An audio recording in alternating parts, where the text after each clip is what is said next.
It's ranches and wide open spaces. It's families and faith and creative expression. It's long-held traditions passed on by generations. It's art, painters, silversmiths, braiders, saddle makers, and horsemen. And it's all about protecting, preserving, and sharing the Western spirit. It's art of the cowgirl.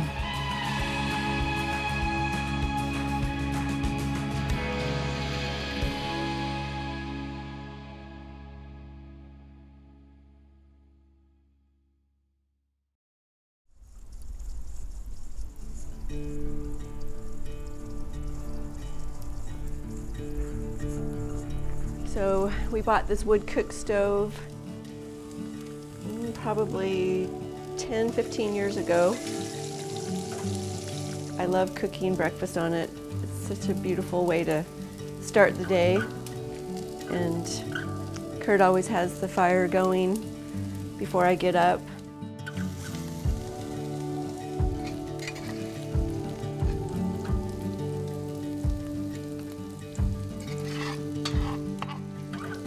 I spent a lot of my time right here in Rygate with my grandma Betty at their ranch. And so Rygate has been home my whole life.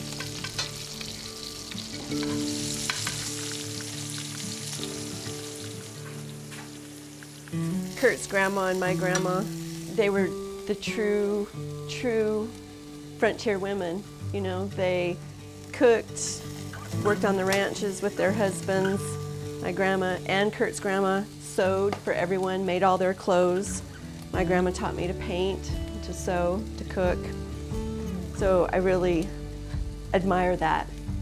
And I feel real fortunate that we're in this modern day where there's so many other opportunities for women, but our roots of being a ranch wife, I'm grateful for.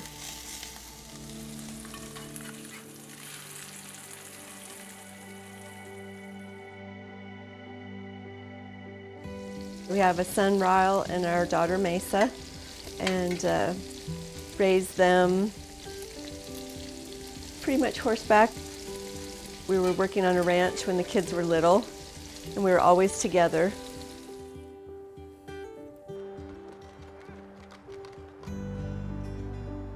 I think that ranching lifestyle of being able to have breakfast together, lunch, dinner, is really important. Kurt always took the kids out riding with him and doing chores. I think raising them that way where they had some responsibility for animals and saw how, you know, the reality of life on a ranch, I think prepares people for a lot. I think it really prepared our kids to accept things, accept life.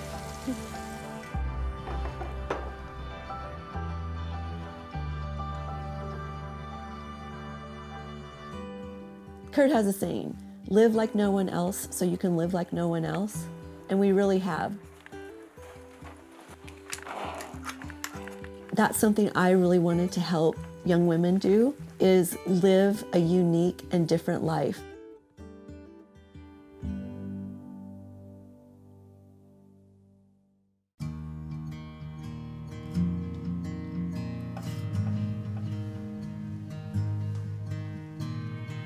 When I was really dreaming of Art of the Cowgirl, I thought it was very important that we honor women in the industry and let them be their mentors.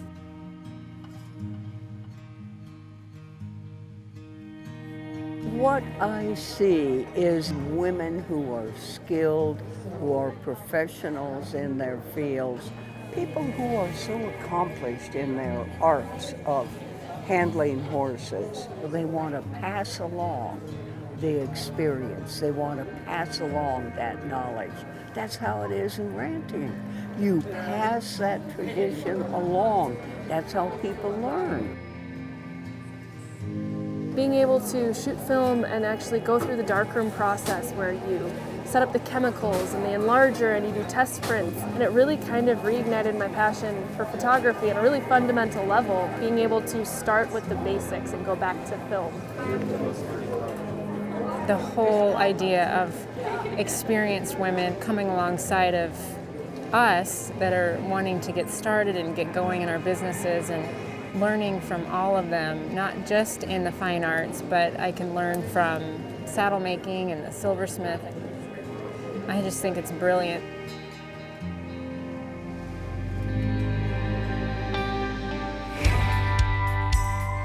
The fellowship program was Tammy Pete's dream and is really at the heart of what Art of the Cowgirl is all about. We provide opportunities for our recipients to go study with our master artists, whether it be horsemanship, whether it be boot making, or any Western trade.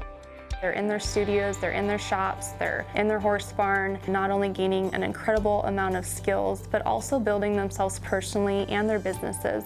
So it really is a unique opportunity that, especially sometimes for women in this industry, is hard to find. And this is breaking down those barriers and eliminating a lot of those obstacles to get these girls reaching for their next goals. I wanted to help provide an opportunity to learn a trade, to build something with your hands, to keep a Western tradition going. My hope for the future is that not only that we can provide fellowships for people to learn a trade, but then we can also help people start up their business and be able to go anywhere in the world and do it. My mentor, Constance Jaggi, made a point to say that she wanted our relationship to continue far beyond the fellowship dates. If I had questions, if I had photos that I wanted critiqued, I could send them to her, I could text her. So it's nice to kind of have a touchstone to help guide you through, and I wouldn't have that if it weren't for this Art of the Cowgirl Fellowship. We are changing tradition. It is the women who can do it and who are going to be trained to know how to follow their push, their passion. And that's how you get change. What we're looking for in a fellowship recipient is someone who's a person that'll bring it full circle to give back again to the next generation of fellowship recipients, someone that just values what the spirit of the fellowship program is all about. People ask me what the Cowgirl spirit is, and to me, it's a woman who takes risks, believes in herself, and just does things because she's passionate about them. Art of the Cowgirl isn't just for women from the West. It's for women with the cowgirl spirit. Art of the Cowgirl's mission is to celebrate accomplished artists and horsewomen and their contributions to the West. By establishing mentorship and investing in up-and-coming artists, the fellowship program fosters creativity and preserves traditional art and functional gear. Now let's take a look at some of the fellowships offered by Art of the Cowgirl. Saddle making requires both form and function. It takes hands-on first-hand experience and a commitment to creating something beautiful. In 2019, Master Saddle Maker Nancy Martini mentored fellowship recipient Tony K. Toll to pass along centuries-old tools of the trade. For me, it's been more successful to follow a certain series of steps, like baking a cake. Get your ingredients gathered up and read the recipe and see in your mind what you're going to build. You are a professional when you can fix your mistakes so even you can't find them. It's been one of the greatest experiences I've ever done. Like, it's meant pretty much everything. Like, it's been able to open the doors. People hear about the Art of Cowgirl, and it's kind of brought in like recognition to, like, if there is another artist out there. It's a good feeling. Barbara Van Cleve began shooting the West when she picked up a camera at just 11 years old. Now, through Art of the Cowgirl, this master photographer is passing along a lifetime of experience to others. For the essence of photography, I think what really counts is the person behind the camera. I really do. People come up and say, "Oh, what camera do you use?" And I say to them, It doesn't matter what camera I use, that's not important. What's important is what I see, how I feel, and the passion I have for it. That's what I look for when I first start to make the photograph. I want to feel it. And people have said to me, I get so much emotion from your photographs. And that pleases me that they get it, because I'm not trying to put it in there. I'm just aware of how I feel and how it hopefully comes through, and apparently it does in the images. The Spanish vaqueros created horsehair hitching and rawhide braiding to make the gear they needed to survive on the western frontier. These skills, tracing back for centuries and central to cowboy culture, are being perpetuated by master artist Teresa Black. Originally passionate about leatherworking, Teresa Black of Plush, Oregon discovered rawhide braiding and horsehair hitching in 2000 when she met Bill Black, a renowned Western gear maker. They married in 2001, and soon after, Bill began teaching Teresa the art of braiding a riata. She's been braiding ever since. You basically get two in one. You can work rawhide with me and learn how to braid. You can do horsehair hitching. You can use it for your own everyday use. And it's really easy to take care of. And it's easy to make. The playwright John Galsworthy once wrote, "I am still under the impression that there is nothing alive quite so beautiful as a horse." Horsemanship is another fellowship provided by Art of the Cowgirl. The horse, in and of itself, is central to Western culture, art, and traditions. The embodiment of beauty and function, the horse also unlocks the creative potential of the mind, body, and spirit. Art of the Cowgirl celebrates the relationship between a woman and her horse, which is in many ways the highest form of artistic expression. When this relationship comes together, it's a harmonious and beautiful thing. The quiet arts are also celebrated by Art of the Cowgirl. Master fine artist Shannon Lawler began drawing when she was 5 and has devoted her life to protecting and preserving the West through her art. Miss Nevada, I actually scoured all through my photos and spent a couple of months, and then I had to ask a friend of mine who's a great photographer at home, Jessie Ferdominguez, if she had anything, and she said, I think I have the right subject matter for you. So the girl I picked and the horse, how they were standing, to me, she looked visionary, standing there with her horse, but she was a wholesome looking girl and a very capable horsewoman. And the horse is a little bit haired up, it's in the spring, things aren't real perfect, and they were at a branding, which to me resonated with the real working ranch women that are here at Art of the Cowgirl. Kinsey Artfitch, the 2019 Fine Art Fellowship recipient, learned a great deal throughout her journey about balancing art and motherhood. You know, we're all in the same boat. I would have to say that the balance is definitely difficult, but also being a mother has made me a better artist, and being an artist and being able to pursue those goals has also helped make me a better mother and wife. And so I think not separating and negating one over the other, but just as a whole, they all work together to make me who I believe God has intended me to be. Silversmithing traces back thousands of years, a skill and art form that's been refined and celebrated on the western frontier. Two master silversmiths, John Mincer and Amy Raymond, share their experiences through Art of the Cowgirl, ensuring this great tradition continues. I believe art comes from within, and it is a part of who you are as a person. Art of the Cowgirl is about art, and I think that the biggest part is the pencil and the paper. If you sit down and put your heart into the drawing end of it and try to create from within and put it on paper, then you can go the next step. But there has to be a foundation. In my profession and what I do, I feel like you have a piece of silver and you put your heart and soul in, and it's a feeling you get when you make something. And it gives you goosebumps and it's kind of cool and fun, you know? And then you hit this place in your career where everything's looking the same and everything feels the same and you're not getting that exciting feeling. I think when you collaborate or you work with someone else or you learn from someone else, it allows you to climb that next ladder. It allows you to get to that next plateau and then be able to climb again. I got super excited when Annie was there because I know how to make spurs, but she's really good at making rings, so she gave me hints on making rings and I showed her how to build spurs, and it was a lot of fun. We bounced a ton of ideas off each other.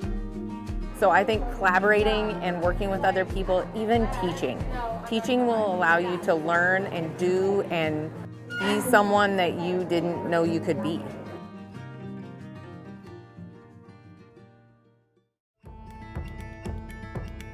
For the last 2 years, the Art of the Cowgirl event held near Phoenix, Arizona in January has drawn thousands of attendees from around the world. It celebrates the important contributions women make to Western lifestyle and culture. The event showcases horsewomen, makers and artists, and female musicians.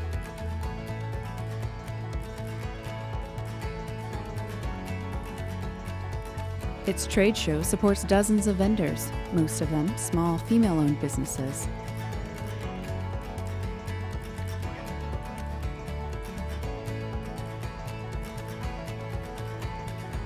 In addition to fundraising for fellowships, Art of the Cowgirl exists to provide workshops for any and all interested in the Western arts. Skilled clinicians and artists come together to provide the workshops. Here's a taste of some of them in action.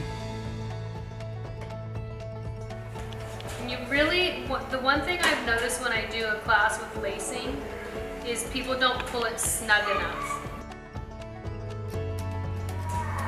You need to wear glasses, you're going to put them on. You're going to flip this up, make a slip just like we did that. Okay. This is called a bleed knot.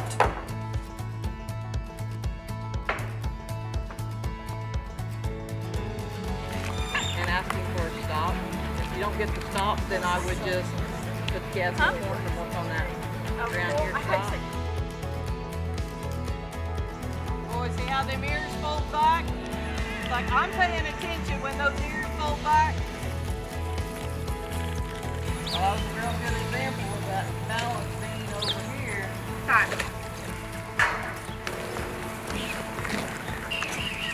Bring them. There you go. Go back. Good job.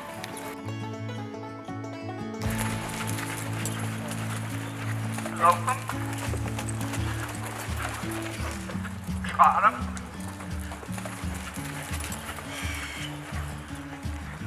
Lope them.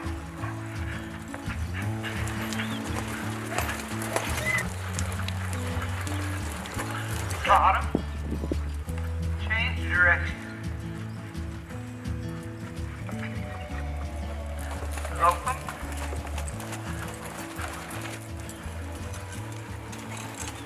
5 minutes back.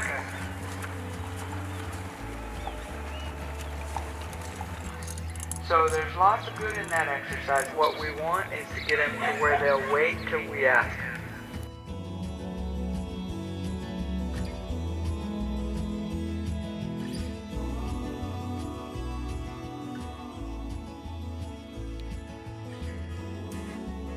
We're painting with words. I want to look at the sights, sounds, smells, the who, what, the where, the why, and then the emotion that's attached. I pulled jeans on over my pajama pants, stuffed them into my boots. I caught the only nag that wouldn't buck me off. He let me swing on him bareback from the water trough. Now I'm trotting circles on the neighbor's lawn, trying to hold down my chin. Throughout the Art of the Cowgirl event, the horse brings people together to witness some of the finest displays in the industry. Event director Mesa Pate leads the charge of the Elite Ranch Horse Sale, Ranch Rodeo, and World's Greatest Horsewoman. The Elite Ranch Horse Sale offers a select group of horses that are the product of some of the handiest women in ranching.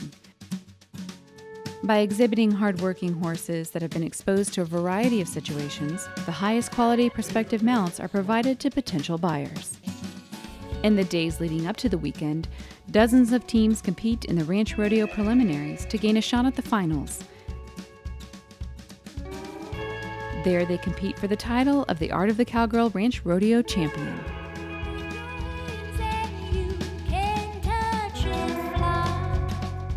In the style of the NRCHA's World's Greatest Horseman, the World's Greatest Horsewoman gives contestants the chance to compete in 4 preliminary events: reining, herd work, steer stopping, and fence work. The minute you felt you found, understand that you can have it all. The wings are in your soul. The winner of the 2020 competition, Kelsey Love Thomas, gained paid entry fees into the World's Greatest Horseman event in Texas.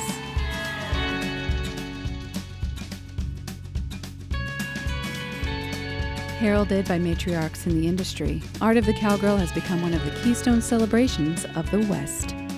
I intend to come to this every year from now on because I want to support it. This interaction with other women artists to share with other younger women or less experienced women what they do. That's so important. The vibe, the atmosphere, the excitement of everyone being here and everyone wanting to help everybody else and talk to people about things that you're interested in and art culture, the cowboy culture. That was pretty cool. The number one thing about this is the people. I think they're taking this ideal ranch wife, woman, and they're putting a face and a feeling to that person. And I think that's really important in this day and age. So all these young 20-something girls, they have something real and honest to look at and to look up to.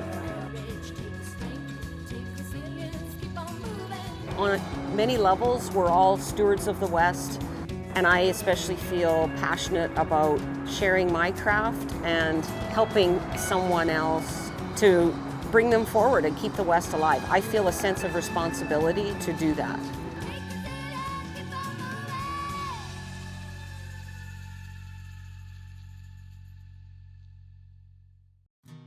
Mark your calendars. Art of the Cowgirl is proud to announce the 2021 event will be held at Horseshoe Park and Equestrian Center in Queen Creek, Arizona, January 13th through 17th. For more information about Art of the Cowgirl workshops, fellowships, or event, visit artofthecowgirl.com. Help the West begin.